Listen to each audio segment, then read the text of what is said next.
I was so nervous to pick up Oranges Are Not the Only Fruit by Jeanette Winterson.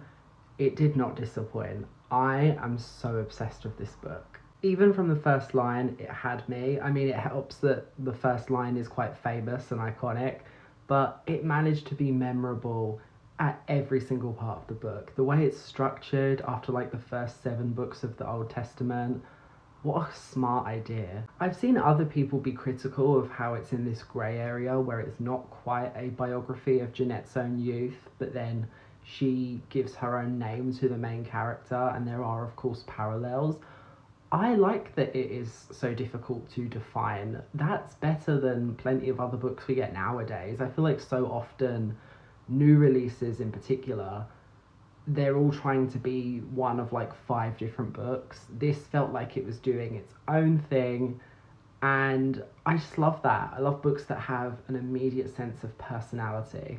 Even though the book is, of course, about the mistreatment of queer people and how they can be ostracized from like close knit communities, especially religious communities, it never felt like the book was being too judgmental. And in fact, in a lot of ways, it was very balanced in how it depicted Christianity and all of the good things about Christianity and why it becomes this like inviting, community oriented world that it can then be such a knife to your heart when people in that same community are the ones who put you in the most jeopardy because they like say that you're going to go to hell for something that you have no control over.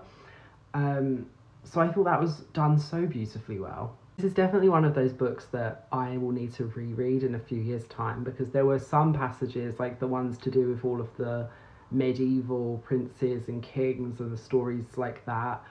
I don't think I quite understood what was going on the first time round, and I reckon if I went back, I would have more of the picture and I'd be able to appreciate how this fits into the context of everything else. But that's what I mean. Like, the story was, it had a sense of humour to it. It wasn't afraid to be unserious, even though so many of the takeaways are really serious. The book was still told in a way that felt true to the life of a young girl. I almost feel cheated that a book like this wasn't introduced to me sooner. Like, this should have been something that a teacher, like someone at school, should have been like, hey, why don't you read this book? Because I just think it's such a great formative piece of like queer literature. It's very gentle, it's very inviting, and there's just so much heart in it, and I love that.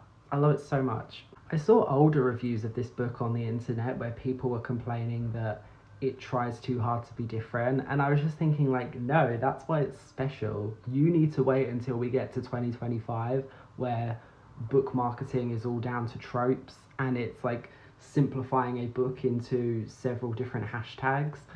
This book, the fact that it's so resistant to being pigeonholed into any single category, that's what makes it so special. It's interesting. It's like Lancashire, but it's also like close-knit Christian community, but she's coming to terms with the fact that she's a lesbian. Like, there's so much going on, and it's fascinating. Loved this book. I truly don't have much else to say. Normally my reviews go on for minutes and minutes because I'm like tearing the book to shreds and listing all the things I didn't like about it.